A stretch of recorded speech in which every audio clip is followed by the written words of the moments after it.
Alhamdulillahilladzi qad amarna bil ibadah wa bi mutaba'ati Rasulillah Sayyidina Muhammad ibn Abdillah.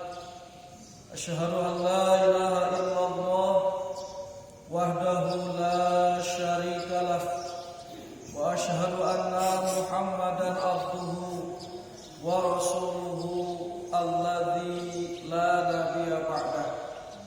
Allahumma shalli wa sallim ala sayyidina Muhammad wa ala alihi wa ashabihi wa atba'ihi ila yaumil qiyamah. Wa qala ta'ala fil Qur'anil 'azim, a'udzu billahi minasy syaithanir rajim. Bismillahirrahmanirrahim. Wa ma umiru illa liya'budullaha mukhlishina lahuddin. Shadaqallahul 'azim wa shadaqa nabiyyil karim wa nahnu 'ala dzalika minasyahidin wasyakirin. Alhamdulillah, puji syukur kita panjatkan kehadrat Allah yang mana atas karunia nikmat-nikmatnya sehingga subuh ini kita semua masih dikaruniai nikmat, terutama nikmat hidayah, nikmat inayah, taufik, sehingga kita bisa hadir melaksanakan kewajiban kita, yaitu sholat subuh berjamaah di Masjid Nurul Huda yang kita cintai ini. Mudah-mudahan sebagaimana janji Allah dan Rasulnya, barang siapa orang yang melaksanakan sholat subuh maka dia akan terhindar daripada sifat-sifat munafik. Amin ya rabbal alamin. Shalawat salam marilah kita bacakan kepada Nabi yang mulia, Nabi Muhammad sallallahu alaihi wasallam, tak lupa kepada keluarganya, kepada sahabatnya, tabi'in tabi'atnya, dan mudah-mudahan kita diakui sebagai umatnya dan mendapatkan syafaatnya. Amin ya rabbal alamin. Bismillahirrahmanirrahim. Wa qala al-musannif rahimahullah, nas'aluka an tanfa'na bi ulumihi wa asrarihi. Mata alamaka iqbalin nasi alaika aw tawajjuhuhum bidzanni ilaika. Farji'i ilallah, farji'i ilallah, farji'i ila ilmillahi fika. Fa in kana la yuqni'uka 'allamuhu, fa in kana la yuqni'uka ilmuhu, fa musibatuka bi adami qana'atika bi ilmi asaddu min musibatika bi wujudil adza'i minhu. Yang artinya, terkadang Allah menguji atau memberikan ujian kepadamu dengan menghadapnya manusia kepada engkau, atau menghadapnya manusia kepada engkau dengan mencaci. Maka dengan demikian ini harus kembali kepada pengetahuan Allah atas engkau, karena itu semua tidak mencukupkan atas ilmunya Allah atas engkau. Itu musibah bagimu karena tidak adanya merasa cukup atas pengetahuan Allah. Itu lebih dahsyat daripada musibahmu dengan adanya ujian atau hinaan atau cacian daripada makhluk. Hadirin jamaah subuh yang dimuliakan Allah, dalam hikmah ini Syekh Ahmad Tajuddin Ibnu Athaillah akan menyampaikan hikmah kepada kita bahwasannya terkadang kita diuji oleh Allah dengan tidak menghadapnya makhluk kepada kita. Kalau bahasa kitanya ini, kita kadang diuji oleh Allah dengan makhluk ini tidak suka kepada kita. Ada kalanya kita diuji kalau kita seorang pemimpin, kadang ada kalanya diuji dengan tidak disukai oleh masyarakatnya. Ada kalanya kita sebagai suami diuji oleh Allah dengan tidak disukai oleh keluarganya. Bahkan ada kalanya kita saudara kita sendiri itu tidak menyukai kepada kita. Atau tawajjuhuhum, menghadap adik kita kepada kita.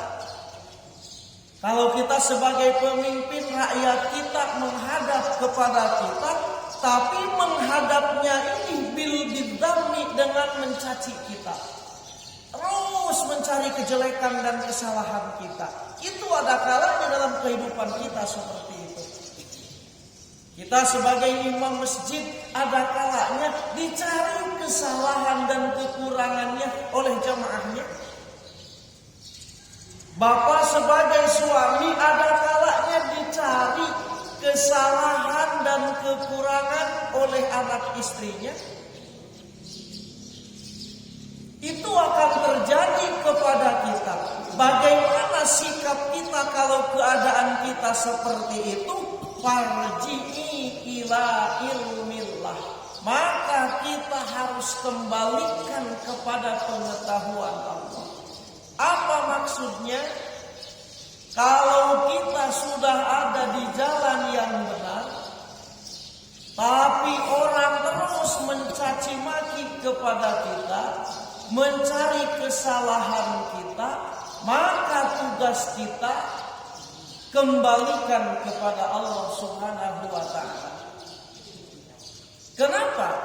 Karena begini Pak Bu, kalau kita dicaci maki oleh manusia, sementara kita sudah ada di jalan yang benar, itu musibah dunia. Sementara kalau kita dicaci oleh Allah atau Allah tidak menghadap kepada kita, itu musibah akhirat. Sekali lagi, kalau makhluk tidak menghadap kepada kita atau menghadap kepada kita tapi dengan mencaci maki, mencari kekurangan kita, itu musibah dunia. Sementara kalau Allah tidak menghadap kepada kita, itu musibah akhirat. Apa perbedaannya? Kalau musibah dunia itu dapat pahala, tapi kalau musibah akhirat malah kita mendapat siksa. Jadi sekali lagi ini mohon maaf, kita ini ada kalanya manusia tidak menghadap kepada kita, makhluk tidak menghadap kepada kita, padahal kita sudah ada di jalan yang benar. Ada yang menghadap kepada kita cuma mencari kejelekan dan kesalahan kita, terus diungkit kesalahan kita ini, kejelekan kita ini diungkit. Tugas kita kembali kepada Allah dan kita jangan takut. Kenapa?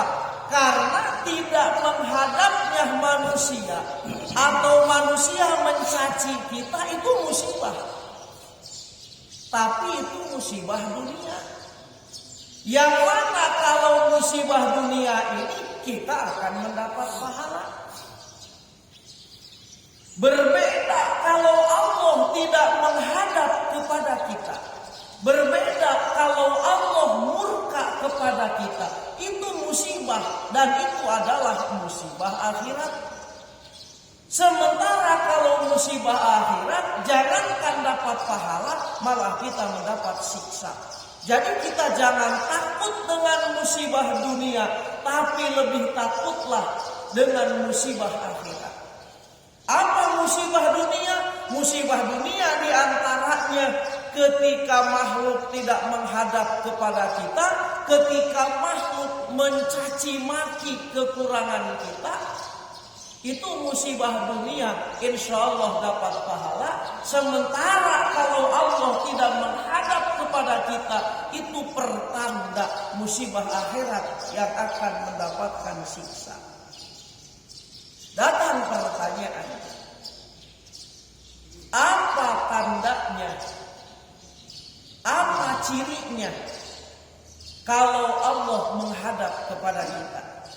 Dan apa tandanya kalau Allah sedang membelakangi kita? Tandanya mudah, tinggal lihat diri kita saat ini. Kalau saat ini kita sedang taat kepada Allah,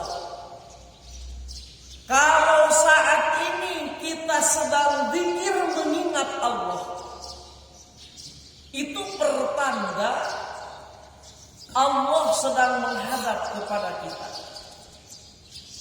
Kita berzikir kepada Allah, kita beribadah kepada Allah, dan kita ini mengembalikan hakul ubudiyah, fal ubudiyatu, dan kita ini memperlihatkan kehambaan, bahwasannya ibadah yang kita lakukan ini adalah anugerah Allah. Karena kan kemarin mengulas lagi kepada bulan yang belakang, bahwasannya manusia ini tidak lepas daripada 4 kedudukan. 1, manusia ditakdir sedang dapat nikmat. 2, manusia ditakdir sedang dapat musibah. 3, manusia ditakdir sedang taat. 4, manusia ditakdir sedang maksiat. Semua keempatnya itu khairihi wa syarrihi minallah, itu datang dari Allah. Cuman ada tuntutan. Ketika kita sedang diberi nikmat yang Allah tuntut, kita bersyukur kepadanya. Ketika kita sedang diberi musibah yang Allah tuntut, kita bersabar dengannya. Ketika kita sedang diberikan taat, nah inilah kita harus dikembalikan kepada Allah, bahwasannya taat yang kita lakukan saat ini, ibadah yang kita kerjakan saat ini, itu adalah anugerah Allah. Jangan diakui kehebatan kita. Ibu bapak saat ini melaksanakan sholat subuh berjamaah, hadirkan dalam hati, ya Allah, alhamdulillah, Engkau telah memberikan nikmat kepadaku sehingga aku bisa bergerak, bisa berjamaah. Jangan diakui kehebatan kita. Karena nanti di depan dijelaskan dalam hikam juga, Allah lebih suka tangisan orang yang maksiat karena maksiatnya daripada tertawa orang yang taat karena taatnya. Hati-hati. Jadi jangan dianggap ketika kita sudah ibadah, kita ini dianggap gak ada tugas lagi. Tidak. Melainkan kita ada tugas. Kalau kita sudah beribadah, tugas kita mengembalikan ibadah yang kita kerjakan ini adalah anugerah dari Allah, bukan kehebatan kita. Karena apa? Karena kalau kita menganggap ibadah yang kita lakukan itu kehebatan diri kita, itu disebut ujub atau takjub dengan ibadah. Dosa itu, dosa hati. Nah yang keempat, sekali lagi kita ditakdir dalam keadaan maksiat. Ketika maksiat yang Allah tuntut daripada kita, kita bertaubat. Udah. Ketika maksiat Allah berarti sedang menuntut kita bertaubat. Ketika kita taat berarti Allah saat ini sedang menuntut diri kita supaya mengembalikan taat ini adalah anugerah Allah.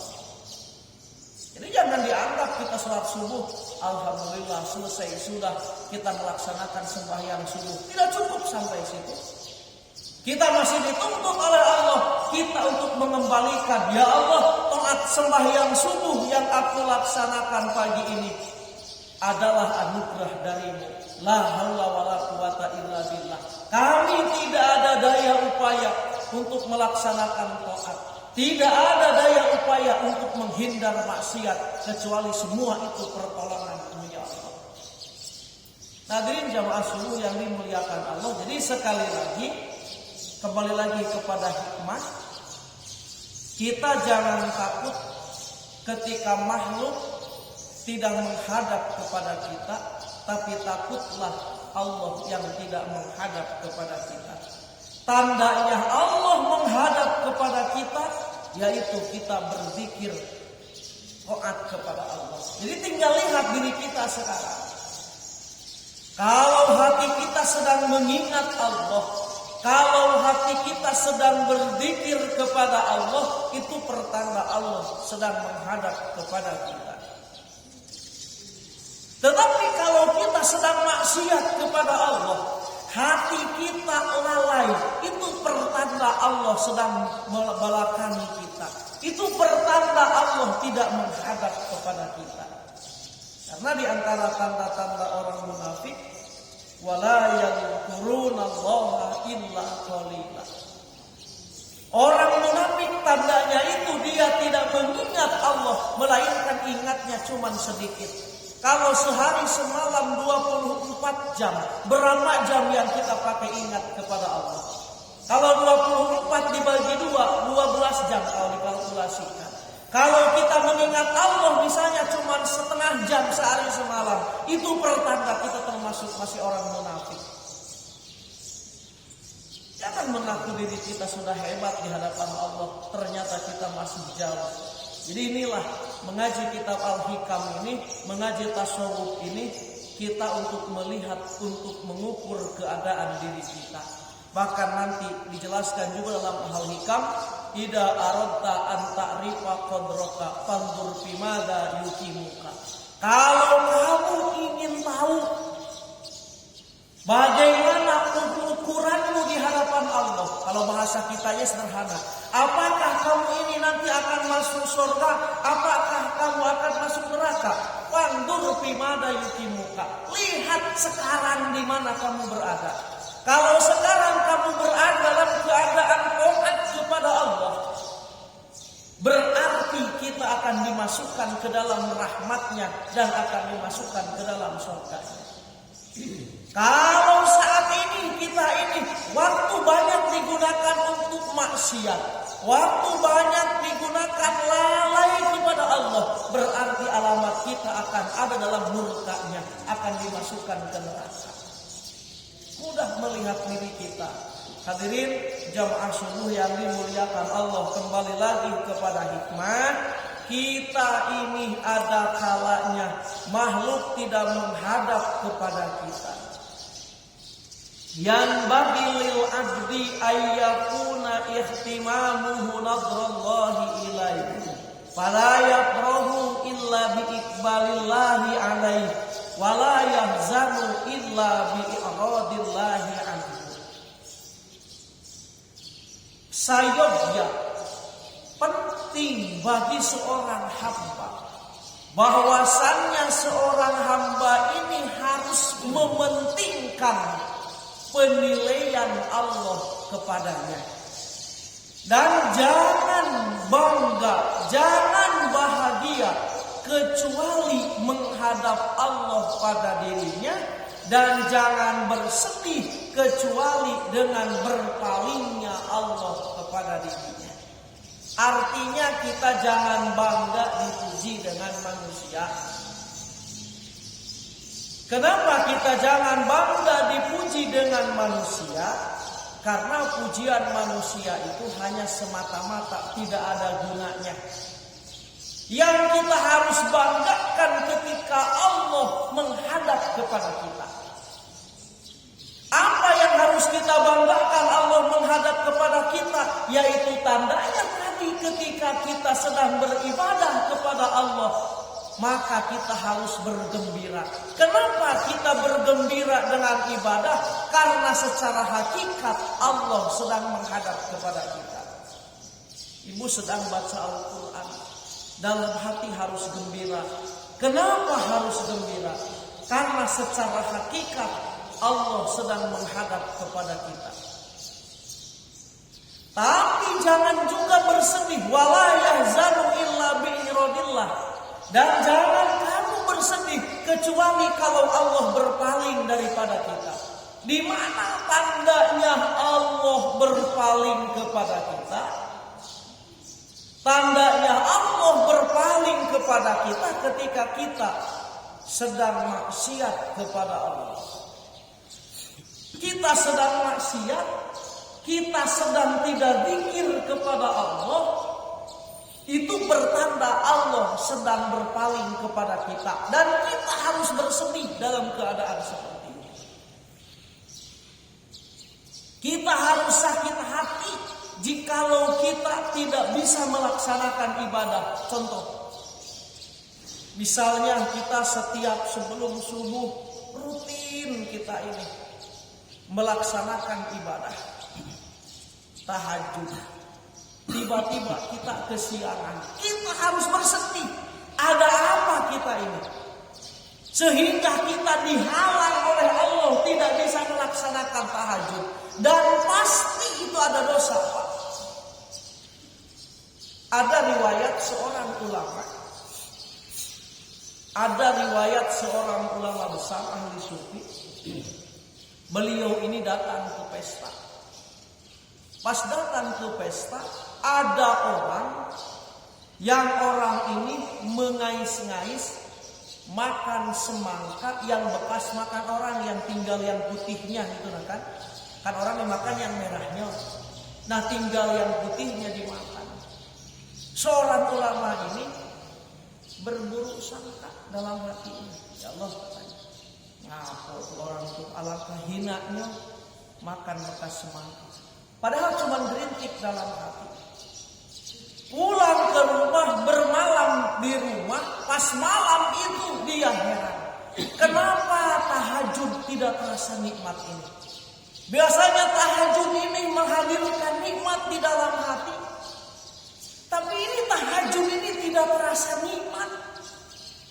Sehingga dia ini bermunajat kepada Allah, ya Allah, tolong nampakkan apa dosa kami sehingga kami tahajud tidak terasa nikmat. Ternyata dia dimimpikan oleh Allah pas tertidur, dimimpikan oleh Allah melihat seorang tadi, yang mana orang tadi itu dia punya gerintik. Kenapa orang ini jinak ngais-ngais makan semangka? Cuma gerintik seperti itu. Akhirnya dia terbangun, langsung mencari orang itu. Ternyata orang itu waliullah, kekasih Allah. Pas dia datang, dimarah-marah. Kamu ini katanya itu sembarangan, maksudnya perbuatan dosa. Intinya dengan prasangka seperti itu akan menghalangi nikmat ibadah. Jadi kalau kita, ini rahasia dalam ilmu tasawuf. Kalau kita tidak merasakan nikmat ibadah, itu pasti ada maksiat yang kita lakukan. Kalau kita biasa rutin berjamaah, tiba-tiba kita ketinggalan sholat berjamaah, itu pasti ada sebab dosa yang kita lakukan. Karena apa? Karena kalau tidak ada dosa yang kita lakukan, Allah akan selalu menolong kita rutin terus berjamaah kepada kita. Ada dosa, mungkin ada makanan yang termakan yang kurang halal, itu akan menyebabkan tidak rasa nikmat ibadah. Hati-hati. Ada minuman yang tidak halal yang oleh kita minum, itu akan menghambat nikmatnya ibadah. Hadir di pengajian akan terasa gelisah, berjamaah akan terasa gelisah, baca Al-Quran akan terasa lama dan gelisah. Ibadah sholat terasa capek membebani diri kita. Itu disebabkan ada dosa kita kepada Allah. Jadi kalau kita ada rasa dalam hati, sholat terasa jadi beban, ibadah terasa jadi beban, bahkan pahit rasanya, bahkan sampai meninggalkan ibadah, auzubillahi min dzalik. Bahkan sampai meninggalkan berjamaah salat, auzubillahi min dzalik. Itu pertanda ada dosa yang kita perbuat. Cepat kita bertaubat kepada Allah. Ya Allah, kenapa aku hari ini tidak bisa berjamaah salat? Padahal aku ini Ya Allah, selalu diberikan anugerah oleh-Mu, aku selalu menjaga berjamaah, tapi kenapa aku ketinggalan? Kita mikir, mungkin ada perbuatan dosa. Ya Allah, kalau aku tidak tahu dosa yang aku lakukan, nampakkan dosa itu kepadaku supaya aku bisa bertaubat. Hadirin yang dimuliakan Allah, jadi itulah pengajian kita tasawuf berkaitan dengan hati. Jadi ternyata selama ini kalau kita tidak menemukan nikmatnya ibadah, itu pertanda Allah sedang membelakangi kita atau berpaling kepada kita. Kenapa Allah berpaling kepada kita? Karena ada maksiat yang kita lakukan. Baik maksiat lisan, maksiat telinga, maksiat hati, maksiat kaki, maksiat mulut, dan yang lain-lainnya. Para hadirin jamaah subuh yang dimuliakan Allah. Wala yanzuru makhlukin biqbalihim wa idbarihim wa adbarihim wa lamahihim wa madamihim wa annahum la yubnuna anhum syai'a wa annahum la yubnuna anhum minallahi syai'a. Dan kamu jangan melihat pandangan makhluk dengan menghadapnya kepada kita. Kamu jangan melihat makhluk karena membelakangi kepada kita. Kamu jangan melihat pujian makhluk kepada kita. Kamu jangan melihat cacian makhluk kepada kita. Kenapa? Karena sesungguhnya makhluk la yubnuna anhum minallahi syai'a, tidak bisa menguasai kepada kita daripada Allah atas sesuatu apapun. Makhluk menghina kepada kita tidak akan berdampak di hadapan Allah, asal kita sudah ada di jalan yang benar. Kita sudah ada di jalan yang benar, ada makhluk mencaci kepada kita, syukuri Pak. Alhamdulillah aku dihina sama orang. Kenapa kita harus bersyukur kepada Allah atas penghinaan makhluk? Karena penghinaan makhluk itu musibah dunia. Kenapa dengan musibah dunia? Musibah dunia mengalirkan pahala. Tapi kalau kita dihina oleh Allah, dicaci oleh Allah karena maksiat yang kita lakukan, itu musibah akhirat yang akan menyebabkan kita disiksa di hadapan Allah nanti. A'udzubillahi min dzalik, subhanallah. Hadirin yang dimuliakan Allah, dan juga kita jangan terbuai dengan pujian makhluk, karena nanti di depan ada hikmah ajhalun nas man taraka yaqinan indahu lidhanni ma indanas. Manusia yang paling bodoh adalah manusia yang meninggalkan pengetahuan dirinya atas dirinya karena terbuai omongan orang lain. Contoh, kita ini tahu kita banyak maksiat. Diri kita ini tahu bahwasannya kita ini bukan ahli ibadah. Datang orang memuji kepada kita, alangkah bagusnya wah ini ahli ibadah. Kita terbuai dengan omongan orang lain tadi, sehingga pengetahuan kita tinggalkan. Itu manusia yang paling bodoh. Atau contohlah, dohir dulu. Kita ini tahu pas ngaca itu wajah kita jelek. Ini contoh dohir ya, bukan bab ibadah. Ngaca wajah kita ini jelek, tahu aku ini jelek, dah. Kan orang lain muji, alangkah cantiknya ibu itu. Sehingga kita terbuai ketika orang mengatakan kita ini cantik, kita ini ganteng, padahal kita tahu kita sendiri wajah kita ini jelek. Kita terbuai dengan omongan orang lain, pengetahuan kita sendiri kita tinggalkan. Itu aja nas manusia paling bodoh. Kita sendiri tahu kita ini jelek, karena orang lain ngomong kita ganteng, kita terbuai dengan omongan orang lain, sehingga kita menganggap diri kita jelek, kita tinggalkan.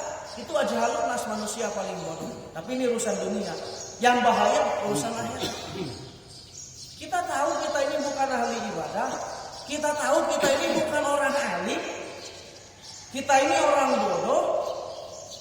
Tapi datang orang ngomong, alangkah alimnya uwa ini. Nah, kita terpengaruh dengan omongan orang lain sehingga kita timbul merasa alim.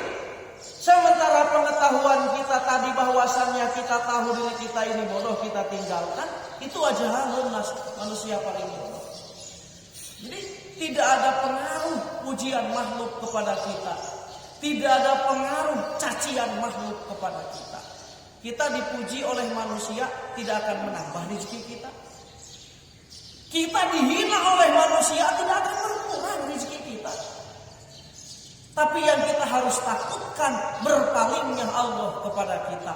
Di mana Allah berpaling kepada kita tempatnya?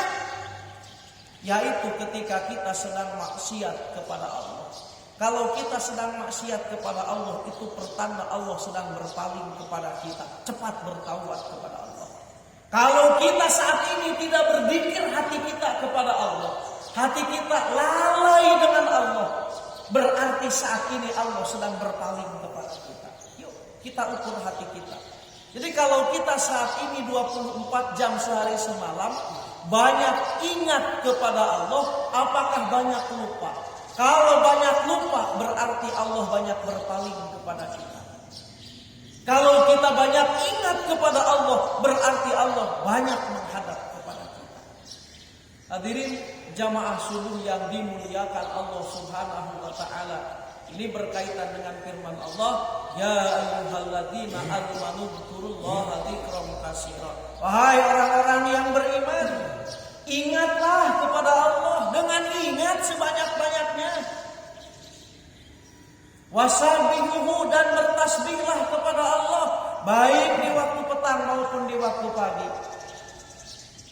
Subuh kita bertasbih kepada Allah, sore kita bertasbih kepada Allah. Melihat langit kita mengagungkan Allah, melihat gunung kita mengagungkan Allah, melihat laut kita mengagungkan Allah. Hati selalu berkata, Rabbana ma khalaqta hadza batila. Ya Allah, Engkau ciptakan ini semua tidak sia-sia. Ya Allah. Hadirin jamaah subuh yang dimuliakan Allah Subhanahu wa taala. Jadi sekali lagi, wala yadurrunahu illa bisyai'in qad katabahu Allah. Manusia atau makhluk mencaci kita itu tidak membuat madarat kepada kita, kecuali kemadharatan itu semua sudah Allah takdirkan dalam takdir kita. Gak ada madarat dengan sebab dicaci makhluk, melainkan madarat itu adalah takdir yang sudah Allah tentukan buat diri kita. Jadi gak usah kita dicaci oleh makhluk, gak usah kita mencari kesalahan makhluk yang lain, gak usah kita mencari kekurangan orang yang menghina kita. Capek kita ini. Udah, farji'i ilallah, kembalikan kepada Allah. Kita sebagai orang yang beriman yang harus kita takuti ketika Allah berpaling kepada kita, yang harus kita bahagiakan ketika Allah menghadap kepada kita. Tanda Allah menghadap kepada kita, kita beribadah, kita berzikir kepadanya. Tanda Allah berpaling kepada kita, kita maksiat dan hati kita lalai tidak mengingatnya. Hadirin yang dimuliakan Allah Subhanahu wa taala. Nah, fal yarji ila ma bainahu wa baina rabbih fa in kana qani'an bi ilmillah. Kembalikanlah semuanya kepada Allah kalau kita merasa cukup hanya dengan pengetahuan Allah. Wa nadharihi ilaihi kana minas solihin. Dan kalau kita sudah merasa atau semua dikembalikan kepada Allah, maka kita ini termasuk orang yang solih, orang yang muflihin, yaitu orang yang beruntung. Ketika kita dicaci oleh makhluk atau ditinggalkan oleh makhluk, kita kembalikan kepada Allah. Maka kalau kita sudah bisa mengembalikan kepada Allah, kana minas solihin al muflihin, kita termasuk orang yang soleh dan yang untung. Wa illam yakun, tapi kalau kita tidak mengembalikan kepada Allah dan kita ini hanya melihat hanya memikirkan tadi cacian makhluk, ada makhluk mencaci kita, kita sibuk mencari kekurangan orang itu yang mencaci kita. Kana minal kadzibin, berarti iman kita masih termasuk minal kadzibin, termasuk orang-orang yang mendustakan Allah. Gak usah ada orang mencaci kita, merendahkan kita, gak usah mencari kekurangan orang itu. Kalau kita mencari kekurangan itu dan kita kembalikan atau mencaci orang itu lagi, kana minal kadzibin, berarti iman kita masih termasuk orang-orang yang pendusta. A'udzubillahi min dzalik, summa a'udzubillahi min dzalik. Wal khosirin, dan kita termasuk orang yang rugi. Fa musibatuhu bidzalik a'dhamu min musibatihi bi adain nas. Musibah dengan tidak menghadapnya Allah kepada kita itu lebih besar daripada musibah cacian makhluk kepada kita. Jadi kalau kita dicaci oleh makhluk itu memang musibah sekali lagi, tapi itu musibah dunia yang akan mengalirkan pahala. Tapi kalau Allah tidak menghadap kepada kita, itu musibah akhirat, yang mana musibah ini akan menyebabkan kita disiksa. Hadirin jamaah subuh yang dimuliakan Allah Subhanahu wa taala. Qala Syekh Daruk berkata, "Fa'ilam tattafi bi ilmillah," kalau kamu tidak merasa cukup dengan pengetahuan Allah, dan kamu ini punya tujuan ayak laman nas hakikotan, ingin diketahui oleh manusia secara hakikat, ma'an alaihi adrakat musibatun liktib, maka engkau di situ menemukan musibah atau bertemu dengan musibah, yaitu tidak menolehnya makhluk. Wa in ukilta ilaihim, dan semua paukilta ilaihim, dan semua oleh Allah akan diserahkan kepada makhluk. Maksudnya begini, kalau kita beribadah kepada Allah, dalam ibadah itu kita ingin diketahui oleh makhluk, maka paukilta ilaihim, maka oleh Allah ibadah kita ini akan diserahkan kepada makhluk itu. Contoh, ketika kita beribadah kepada Allah, kita ingin dipandang oleh makhluk, maka Allah akan cemburu kepada kita, maka ibadah itu akan dikembalikan kepada makhluk itu. Misalnya begini, contoh kita ibadah ingin dilihat oleh manusia. Kata Allah, kamu dulu ibadah ingin dilihat oleh manusia, maka sekarang di hari kiamat oleh Allah ibadah itu akan diserahkan kepada manusia. Wa ma lahu min nasib, daripada Allah kamu tidak akan kebagian sedikit pun. Hadirin jamaah subuh yang dimuliakan Allah, dan tanda kita di terakhir, tanda kita ingin dilihat oleh manusia, tandanya ada 3. Yang pertama ardia. Kalau kita ingin dilihat pandangan manusia, kita akan timbul penyakit ria, bahaya ria. Wa takalluf, dan kita akan payah, capek. Wa adamu ihtirami billah, dan kita tidak akan menghormati Allah. Jadi sekali lagi, tanda kita ingin dilihat oleh makhluk ada 3. 1, tandanya ria, ingin dilihat oleh makhluk. Yang kedua, kita akan capek. Kalau ingin dilihat manusia ini capek, gini salah, gitu salah.